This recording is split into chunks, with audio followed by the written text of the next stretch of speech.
19, and this is Globespan 24x7 News. My name is Samuel Supnanan, coming to you live from Georgetown, Guyana. Here are the major headlines for today. Demerara Harbor Bridge reopened to light vehicular traffic. Taxi driver accused of attempting to kill man over $2,000 remanded. Second GCCI Business Forum to focus on marketing and finance. Education Month 2019 launched with focus on special needs. And Indigenous Heritage Month is on at Sophia Exhibition Center. We begin tonight's newscast by telling you that police are investigating the circumstances surrounding the death of Reynald Manuel, male Caucasian, 30 years, of Philippines, an incident which occurred at about 2200 hours 40 today at a city wharf on Water Street, Georgetown. Inquiries disclosed that the deceased and other crew members were on board motor vessel FWN Rampide I in the process of making ready the twin deck cover. The wire rope burst and caused the deck to fall into the hatch, which resulted in the deceased receiving multiple injuries. The body was examined by a doctor who pronounced the foreign national dead. His body is at the Lycan Funeral Home awaiting a post-mortem examination. Investigations are ongoing. The Demerara Harbor Bridge has been officially reopened and is now able to accommodate light vehicular traffic. General Manager of the Demerara Harbor Bridge Corporation, Ralston Adams, has said. Addressing the media at a press conference held earlier today, Adams explained that structural repairs were completed around noon, with the remaining works on alignment continuing. We want to give access to cars, minibuses, motorcycle. We're gonna be looking at some canters, light trucks. So we're looking at that for about 6 o'clock this afternoon, latest. Despite that time given, the reopening happened sometime around 1400 hours today. Asked to comment on the marine traffic, Adams said that is now being discussed and vessels will be accommodated within specific timeframes during each day until there is a permanent fix. We can accommodate 5. That doesn't mean there's not more than 5, but we have to accommodate it within the hour-and-a-half window so that we can keep traffic going. So we now just said, as Ms. Richardson said, we normally will do 3 at 5 o'clock. So you can multiply that by the days we're out. That's about 6. We're hoping to accommodate 5 this time, but that normally would require the cooperation of the pilots and the captains.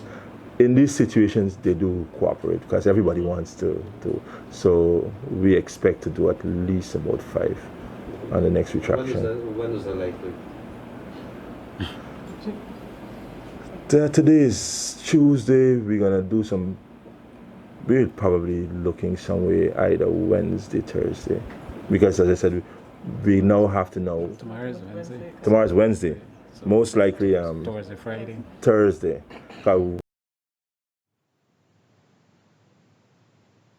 The extent of the damages and the cost of repairs to the Demerara Harbor Bridge is still to be determined at this time.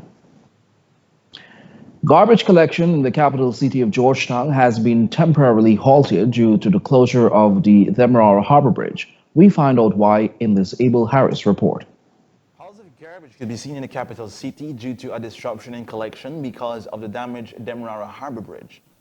According to reports, because Puran brothers are located on the west coast of Demerara, they have not been able to cross the river to collect the city's garbage. General Manager of the DHB, Ralston Adams, had disclosed to the media that City Mayor Ubraj Narain had requested that trucks pass over the bridge, but this could not be done. I've just come off the phone with the mayor, and he's asking us to accommodate.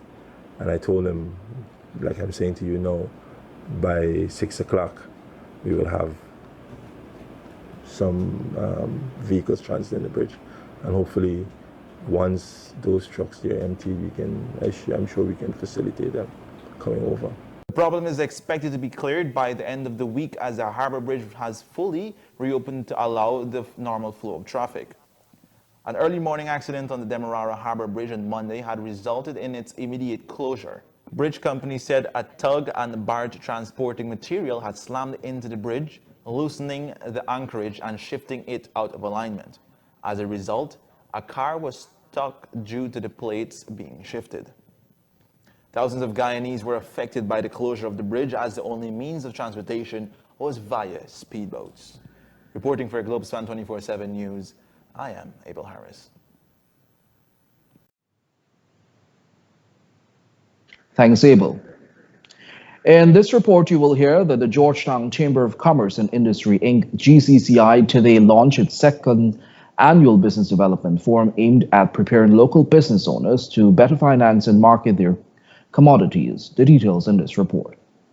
To be held under the theme Evolve Your Brand, Market Your Business, the oldest private sector body in Guyana, the Georgetown Chamber of Commerce Industry today launched the second edition of its Business Development Forum, aimed at preparing local businesses to better manage their finances and professionally market products. The twofold event will be held between September 27th and 28th at the Pegasus Hotel. Executive Director of the GGCI, Richard Rembrandt, explained that the last forum held in 2018 focused on helping businesses to become compliant, competitive, and compensated. It was from this background that they developed the new team. This year, our aim, we have targeted two specific thematic areas, as has been outlined. We have targeted finance and investment along the line of projects and project proposal writings, thereabouts. Marketing also we have covered. Now, the reason why we have gone in this direction, the thrust of this forum being around those thematic areas, primarily because last year, when undertaking the event and when listening to the questions which emanated, the general discussion and the thrust of the discussion was in and around these fields of marketing and finance, the most questions were answered. Marketing expert and chamber member Gary Thompson stressed on the importance of marketing and branding as they are two pivotal elements in building a successful business. The things that we have seen from research is that over 70% of businesses that got started across the world, this is not just Guyana, they fail. And they fail not necessarily because they have a bad brand. Many of the businesses that we've seen that are failing, they have excellent brand.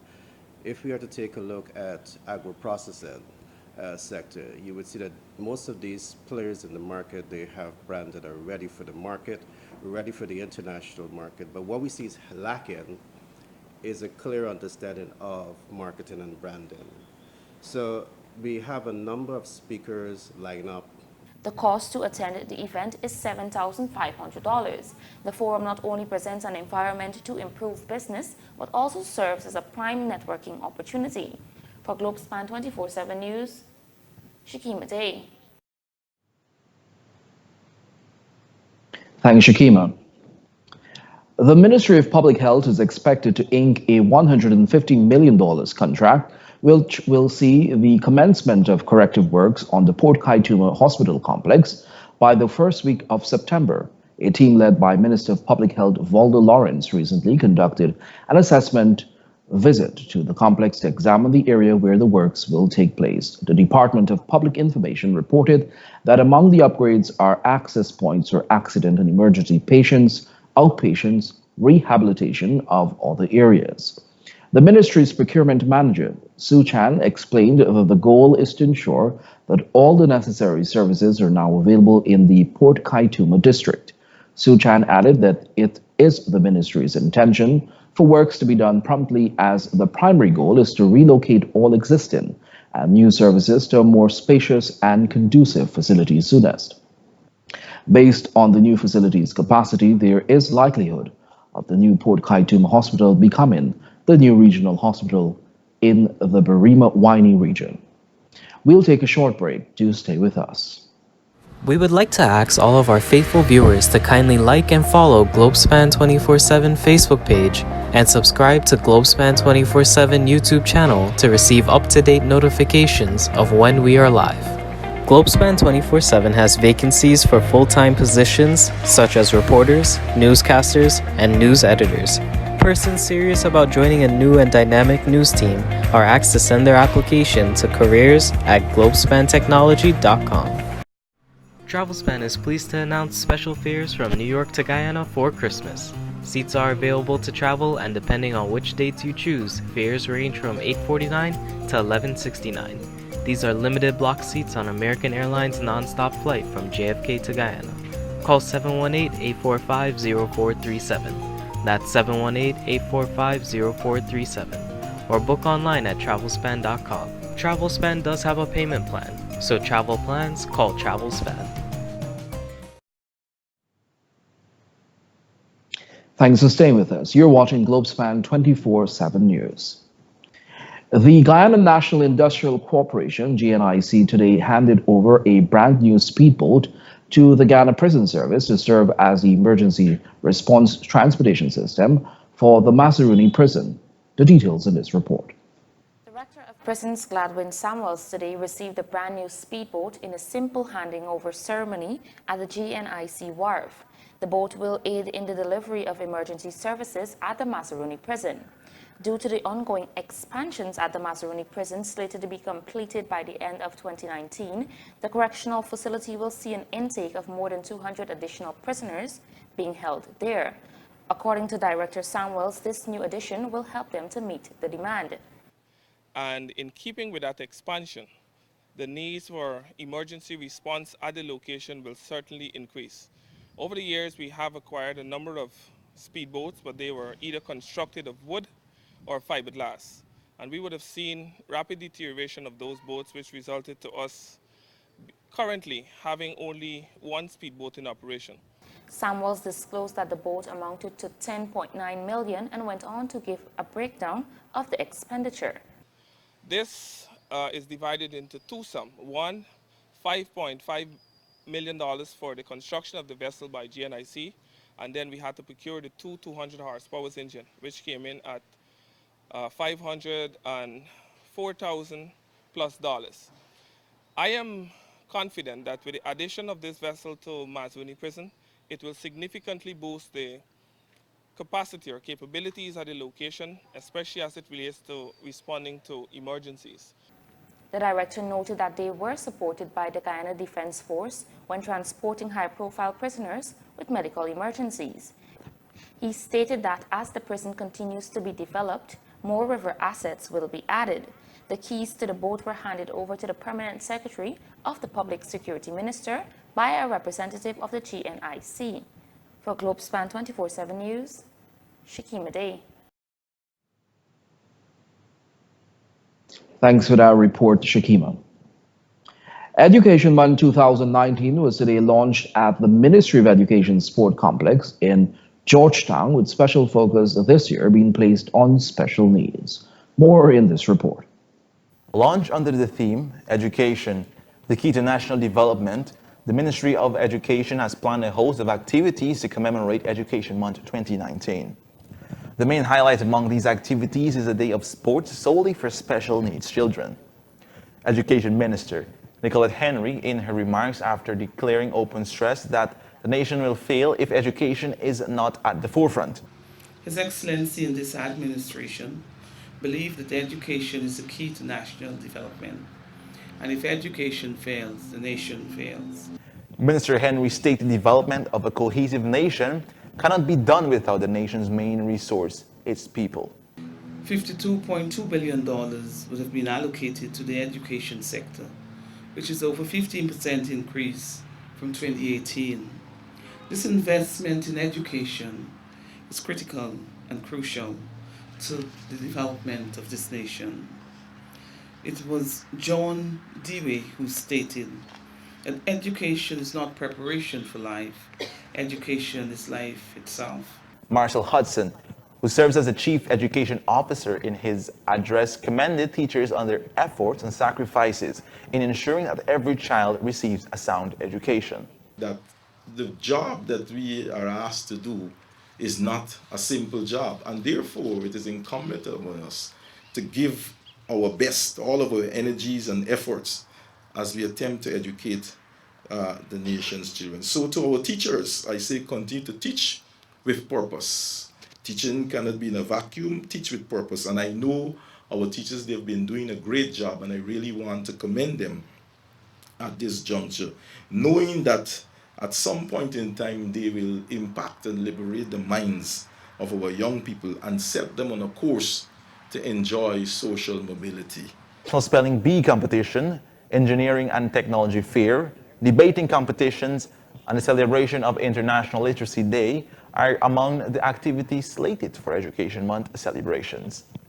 Reporting for Globespan 24x7 News, I am Abel Harris.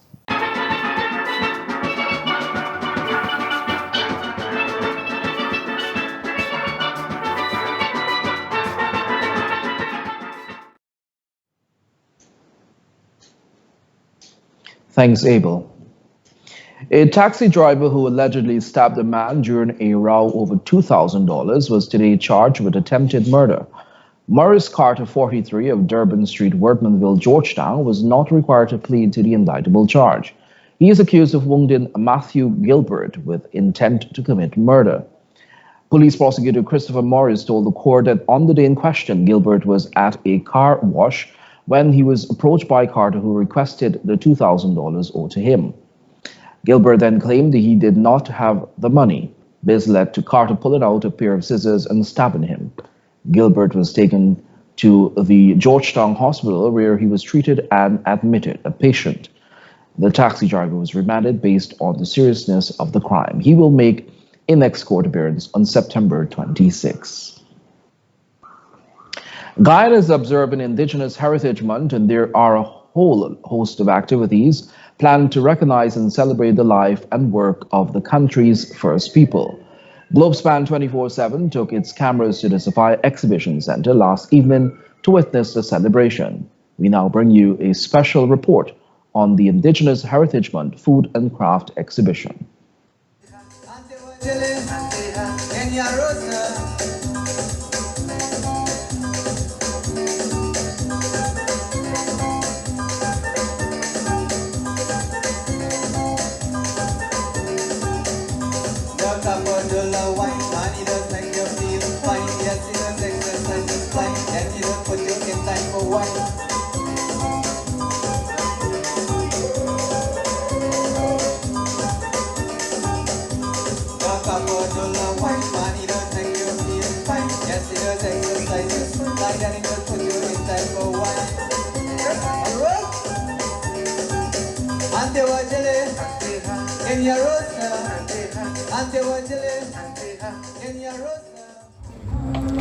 This is a Globespan 24x7 special on Indigenous Heritage Month. My name is Samuel Suknandan, and I'm at the Sophia Exhibition Center for the Indigenous Food and Craft Exhibition.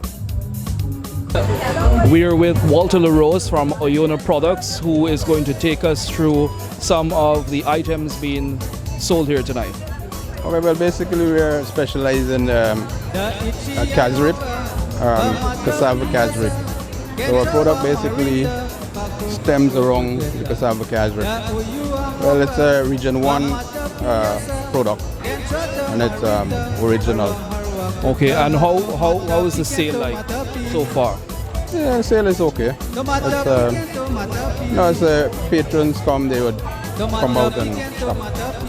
So you supply to a large market in Georgetown or other places? Yeah, we do supply to a large market. We're found in major supermarkets in Georgetown. Okay, and what are your thoughts about Indigenous Heritage Month? Well, how are you going to spend your month? Well, I'm going to spend it, enjoy it. This is what we would normally do as Indigenous, just enjoy ourselves, embrace our culture and enjoy ourselves. Well, thank you very much for your time, Mr. Lewis.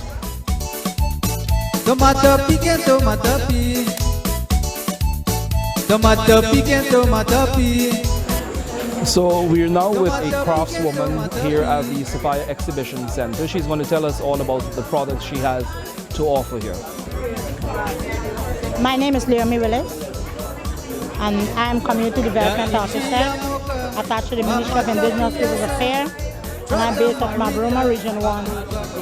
Brimo Winey. See my craft here? These are all made of tibisiri. It's a palm.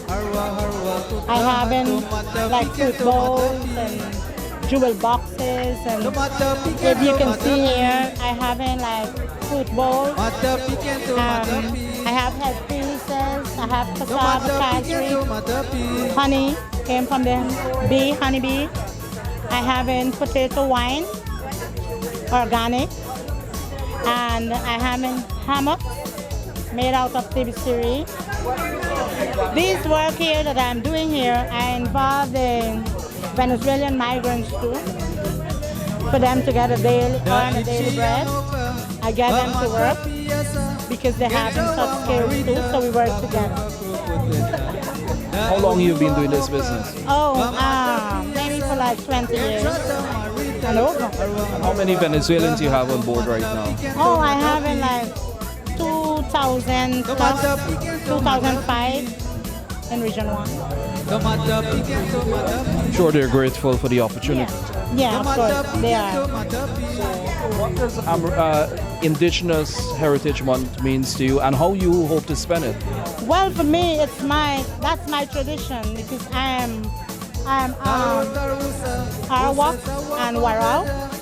That's my tribe, and I'm very proud of it. And people who know me in Region 1, I always hold my tradition. I try with my languages too, and I'm very proud. So I always prepare for September every year. I also go to Panama at the tribal gathering representing Region 1 and Guyana and home. What would be your encouragement to young Amerindian or Indigenous women? Well, I would encourage my young Amerindian brothers and sisters to hold their tradition. Don't let it go. Hold it, preserve it. Preserve our language, preserve our culture, our art and craft. That's what I'm here for. That's why I'm not giving up, and I'm teaching other youngsters coming up. So if I pass, somebody is behind me to take it forward. That's me. Thank you very much, and do enjoy. Matapi kento matapi, matapi kento matapi, matapi kento matapi. And we continue to find very interesting stuff here at the Sophia Exhibition Center. I have with me Andrew Campbell, who has an indigenous food business. He's going to explain the products that he offers and how he plans to spend his Indigenous Heritage Month. Andrew. Hi, good evening everyone. I'm from Ibi Sowana Natural Food. Ibi Sowana is a Lokono name meaning Arwa, right? It means to change or transform. The idea behind the name is, well, as it says itself, is that everything that we do here, we're transforming it from the raw produce to value-added products. And we want to change the way how Guyanese utilize healthy foods. Instead of importing all of those dry fruits, we can have local fruits right here in Guyana, done by by locals. I've actually started out last year, July. Originally, I farmed ginger, and we have a problem getting market for the raw ginger. And sometimes when you bring out your ginger, they do not want to pay a price and pay you next to nothing. So I decided that, one of the ways I might as well do some value-added products. I applied to FAO for a grant, which I got through. And from there I started experimenting from July all the way up into December of last year. And then not only with the ginger powder, I experimented with the ginger powder. I found that it was very successful, and then I started experimenting with the dry fruits. I've dried pineapple, watermelon, bananas, mangoes, guava, avocado, all the Guyanese fruits that you can think about I've experimented with over the past year. I've even tried oranges. The idea now is to support local farmers, right? Like I'm a farmer myself, like as I previously explained, but the pineapple comes from Yarrow Crabra, a farm on the highway. The watermelon comes all the way from Berbice. I support a female farmer, Vashti. So every Friday I would go and she would bring her and I would buy the watermelon by bulk and do the dehydrating process. There are certain fruits that cannot be sun-dried. And there are various methods in drying, right? And drying has been done for thousands of years. And it's something that over the years, we look more or less like on canned food. But dry foods are just as nutritious as, the canned stuff. What has been the response like from Guyanese generally? And do you have an overseas market? The response has been good so far, but there are many challenges in Guyana, especially with unreliable power source. Continuous power outage by the Guyana Power Company actually caused me 4 machines were damaged. So it took me a while to get back. That happened in April of this year, and it took me 4 months to reach back here. So it's a challenge. However, the watermelon, the pineapple, and the ginger powder, it's a big hit in Guyana. People first off, they can't believe that watermelon could be dried, right? And when they taste it, they would tell me that I add preservatives and sweeteners. But little do they know that when you dry, anything that is dried, it becomes concentrated and it retains the nutritive value right within, that product there. But yeah, anything that you tried, you add value to the products. And tell me, Andrew, how many people do you employ directly and indirectly?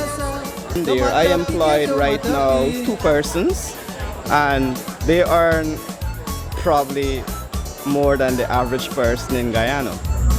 And that has brought us to the end of the craft section. I'll now hand you over to Shakimade, who will take you through the indigenous delicacies.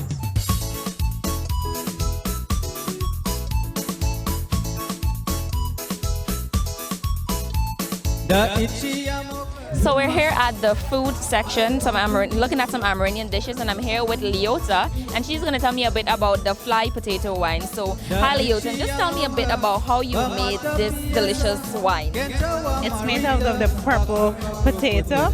You normally get a purple potato, and then you pressure the purple potato, and then you mash it and put it to mix it with sugar and leave it for a couple days to ferment before you start mixing with adding water into it and leave it again to ferment, add more sugar. The more sugar you leave ferment and the longer you leave it, it gets stronger. And that's how it starts to get into the alcohol stage because it keeps fermenting all the time. And the longer you leave it, it gets really strong. Oh, this is a different setting. Some people, like, if you want a different stage, the longer you leave it, the thing. Some people like it sweet, so they make it like for 2 weeks. Others like it strong, they make it for like a month. It can leave actually like 2 months or so. And can you just tell me a bit about this one here? The paiwari. It's paiwari. Yeah. Okay, a bit about how you make the paiwari and all of that. It's made from the cassava. How long does this take to make? It takes approximately the same time. Yes, yes. So, deer tuma, it's made out of the cassava water. Before you make it into the karzip, the water, you make the deer tuma. We have the haimara. All is made out of the cassava water. Business for you? Yes, yes it is. So this is how you get your livelihood? Yes. And can you just explain to me a bit about what Amerindian month means to you? Well, first of all, Amerindian month makes me feel special. It's a way of I feel proud of myself and I feel special. All right, thank you so much. All right. Da ichiyamoka bamata piyasa kenchawa marita kakro kakro poteta da oyuamoka bamata piyasa kenchata marita harwa harwa. So we're here with Felicia at her food stall. So Felicia, tell me a bit about how sales have been going so far for the evening. For the evening, it's a bit slow than yesterday, but we expect that because people are going to now learn that the opening was launched, so in a few days it should be picked up. Okay, the most sold item is the tumo pot. Bush cow and lava with high marrow. Okay, well the bush cow tumo pot, that's the wild cow, and it's cooked in the cassava sauce. The cassava juice, that's the tumo sauce. And I think that's how people enjoy it most. Okay, African Heritage Month, basically it means a lot to me. It's like showing out my culture, letting other people know what our culture is and how important our tradition is.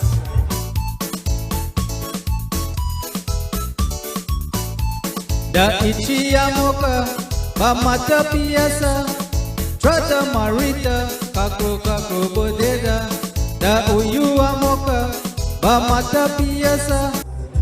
And that's it for our coverage of the Indigenous Food and Craft Exhibition at the Sophia Exhibition Center. For Globespan 24x7, my name is Shakima Day. Thanks for watching.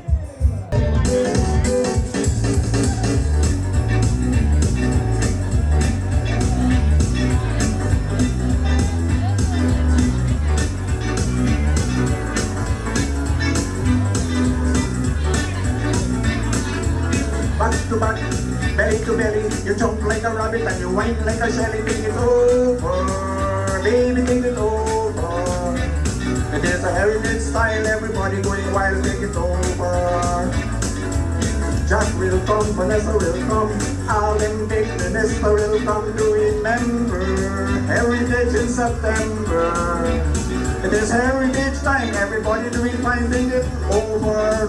Watch yourself now.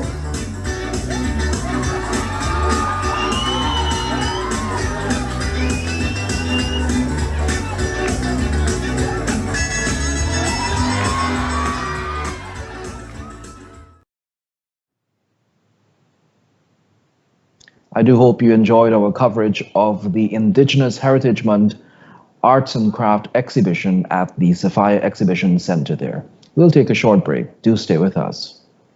Amro's Travel Service is pleased to support Globespan 24x7 broadcasts. We provide travel solutions via our 4 locations in Trinidad. Chaguanas at 665-3383, Val Park 645-1604, Port of Spain 625-0800, and San Fernando at 652-4789. Remember, when you travel, Amro's is the way to go. This newscast is brought to you with the kind compliments of Travelspan GT, with locations in Georgetown and Berbice. For all your travel needs, call Travelspan GT at 327-1701, located at Lot 3A North Road, Georgetown, between Camp and Wellington Street. In Rose Hall, call 337-4287, and in New Amsterdam, call 333-6230. Call Travelspan today. Thanks for staying with us. We'll continue tonight's newscast by telling you about our regional and international news. Regionally, an 8-year-old boy is the first named victim of Hurricane Dorian, which made landfall on Sunday in the Bahamas as a Category 5 storm and caused extreme destruction, with storm surges up to 18 feet above normal tide levels, reports say. Latino Macintosh drowned in the Abaco Islands over the weekend. The Royal Bahamas Police Force has also confirmed that 5 people died in the Abacos Islands. Open quote, "We are in the midst of a historic tragedy," end quote, the Bahamian Prime Minister said. "Our focus is search, rescue, and recovery. I ask for your prayers for those in affected areas and for our first responders," end quote.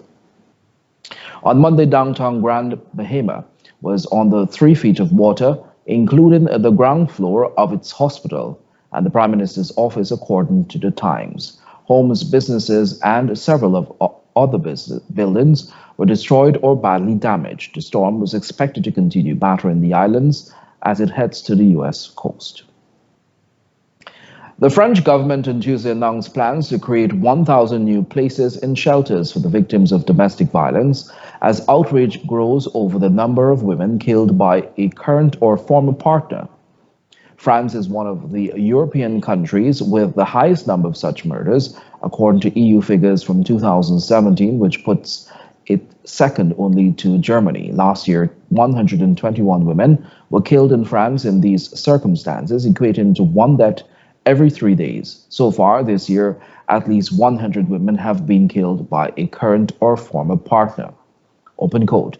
For centuries, women have been buried under our indifferences, denial, carelessness, age-old machismo, and incapacity to look this horror in the face, Prime Minister Edouard Philippe said Tuesday, launching a major consultation on domestic violence, grouping dozens of ministers, judges, police officers, victims' relatives, and representatives of feminist groups.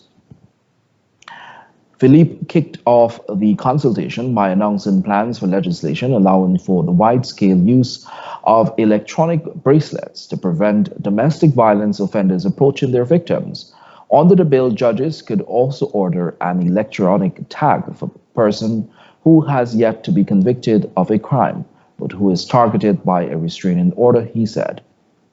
Philippe also called for family court judges to be allowed to suspend the visitation rights of separated fathers who attack or threaten their ex, and for women hospitalized for domestic violence to be allowed file a criminal complaint from their hospital beds. We'll now take a look at what's happening in the world of sport.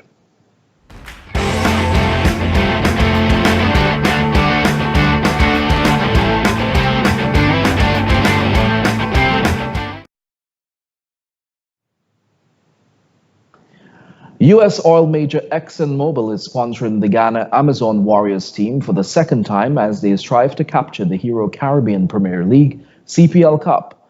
The Warriors will begin their 2019 campaign on Thursday when they take on the St. Lucia Zouks.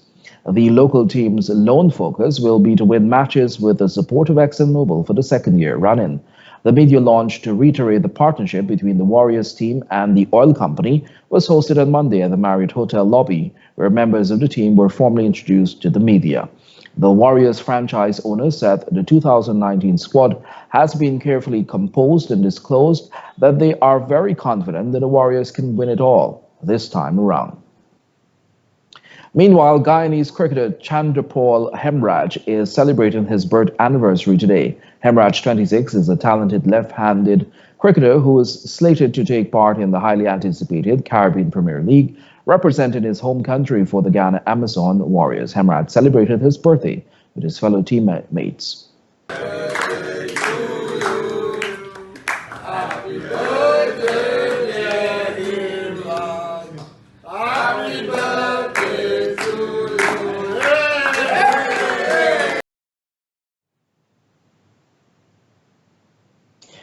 In the meantime, British number one Johanna Konta missed out on the U.S. Open semifinals after she was worn down by Ukrainian fifth seed Elena Svitolina. Konta, 28, was unable to impose herself in a 6-4, 6-4 defeat on Arthur Ashe Stadium. The 16th seed, aiming to complete the set of major semifinal appearances, was forced into errors by 24-year-old Svitolina's impressive retrieving. She saved 2 match points before rock solid Svitolina served out the win. Svitolina, the highest seed left in the draw, will play American 23-time Grand Slam champion Serena Williams. And that has brought us to the end of today's news. Before we go, here's a recap of our major headlines. Demerara Harbor Bridge reopened to light vehicular traffic. Taxi driver accused of attempting to kill man over $2,000 remanded. Second GCCI Business Forum to focus on marketing and finance.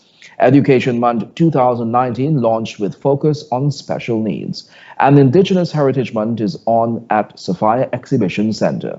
Thanks for watching Globespan 24x7 News. On behalf of myself, Samuel Suknandon, the news and technical team, until next time, you have a pleasant rest of the evening. Goodbye for now.